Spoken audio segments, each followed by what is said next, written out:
በደቡብ ኢትዮጵያ ክልል በሁሉም ከተሞች ማስፋፊያ አካባቢዎች ሳይፈቀዱ የተያዙ መሬቶችን ለአንዴና ለመጨረሻ ጊዜ ወደ ህጋዊ የፕላን አሰራር ውስጥ ለማስገባት የተቀመጠው ጊዜ ገደብ ሊጠናቀቅ ጥቂት ቀናት ቀርተውታል። በእነዚህ ቀናት በላስካ ከተማ ማስፋፊያ ክልል ያሉ ህገወጥ ይዞታዎችን ወደ ህጋዊ ሂደት የማስገባት ስራ ትኩረት ተሰጥቶት እየተሰራ እንደሚገኝ የከተማ አስተዳደሩ ማዘጋጃ ቤት ስራ አስኪያጅ አቶ በኃይሉ አፈወርቅ ገልጸዋል። ለህብረተሰቡ ደግሞ ነገ መልካም አስተዳደር ኢሹ እንዳይሆን ከዚህ ጊዜ በኋላ ከታሳስ በኋላ የምንዳኝበትም ስራ ስለሌለ የወጣው ደንብም ኤክስፓየር ስለሚሰራ ከዛ በፊት ያሉ ነገሮችን ህብረተሰቡ ተገቢውን ሰነድ ይዞ ባለቤት ነው ያለበትን ስራውን ለመፍጠር ልዩ ትኩረት ሰጥተን እየሰራን ነው ተቆስታለው። የመንገድ መሰረተ ልማት ከፈታ እየተሰራ ከሚገኝባቸው መንደሮች መካከል የግብይት መንደር አንዱ ነው። የአካባቢው ነዋሪዎችም በሚሰራው መሰረተ ልማት መደሰታቸውን ገልጸው ለተጀመረው ስራ አስፈላጊውን ድጋፍ እንደሚያደርጉም አረጋግጠዋል። ለመንግስት ሐሳባችን በተደጋጋሚ አቅርበን ነበር።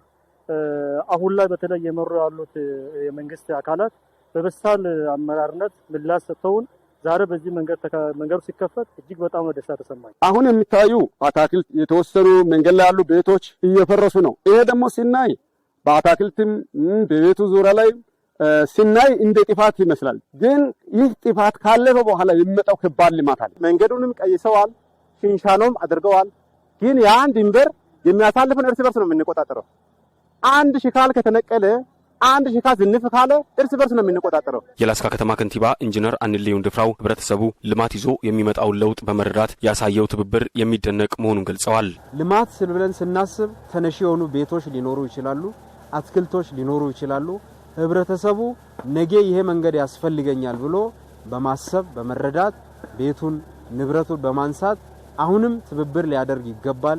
የተጀመረው የመንገድ ከፈታና ፕላንን ወደ መሬት የማውረድ ስራ በሁሉም ማስፋፊያ መንደሮች የሚቀጥል በመሆኑ የዞኑ መንግስትና የአካባቢው ነዋሪ የተጀመረውን ትብብር ሊያጠናክረው እንደሚገባም ጥሪ ቀርቧል። እዚህ ስራዎች ተበረታተው እንዲሄዱ የመንግስት ድጋፍ አሁንም ያስፈልገናል። የነዋሪው ድጋፍ ሌሎች አካባቢ ላይ እንድንገባ ሰፊ የሆነ ድጋፎች ያስፈልገናል። አሁን ግብይት ነው የጀመርነው። ቀጣይ ወደ ቃይሻ ጋንችሬ፣ ወደ ጦጫ፣ ወደ ዛባ ተመልሰን እንሄዳለን። የውስጥ ለውስጥ መንገዶችን የመክፈት ስራ ስለምንሰራ ህብረተሰቡ ለስራው መሳለጥ የበኩሉን አስተዋጽኦ ማድረግ ይኖርበታል።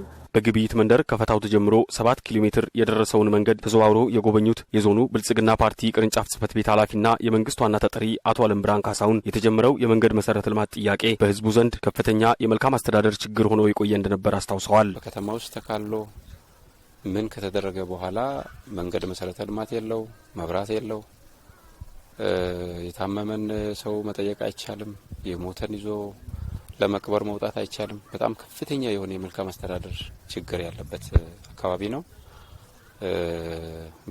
በጣም እኔ በራሴም ስመኘው የነበረ እንትን ነበርና እግዚአብሔር ብሎ በራሱ ሰዓት አሁን ሆኗል። የዞኑ ዋና አስተዳዳሪ ሳሙኤል ደሳለኝ የሁሉም መሰረተ ልማቶች መነሻ መንገድ በመሆኑ በተጀመረው ፍጥነት እንዲጠናቀቅ የዞኑ መንግስት አስፈላጊውን ጥረት እንደሚያደርግ ተናግረዋል። ከተማችን ብዙ ልማት የሚፈልግ ህዝብ ያለበት ነው። ስለዚህ ውስጥ ለውስጥ መንገድ ከፈታ ስራው ባለመሰራቱ በትክክል ፕላን መሬት ላይ ማውረድ አልተቻለም።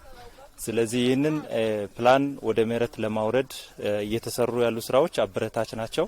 አሁን በዚህ በግብይት መንደር ላይ ብቻ ቢያንስ እስከ 5-6 ኪሎ ሜትር የሚሆን መንገድ ነው የተከፈተው። ይሄ በሌሎች መንደሮችም ተጠናክሮ የሚቀጥል ነው የሚሆነው። በቀጣይም መንገዱ ተገቢውን አገልግሎት እንዲሰጥ የጎርፍ ማፋሰሻ ቦይ ከፈታና የጠጠር ንጣፍ የሚደረግ ሲሆን በተጨማሪም የመብራት ዝርጋታ ስራዎችንም ለማከናወን ጥረት ይደረጋል ብለዋል። እዚህ ላይ ጠጠር መድፋት ያስፈልጋል።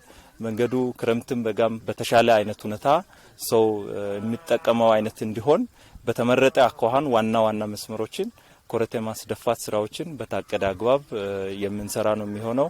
ከዛም ባለፈ መንገድ ተከትሎ ሌላው የመብራት ጉዳይ ነው።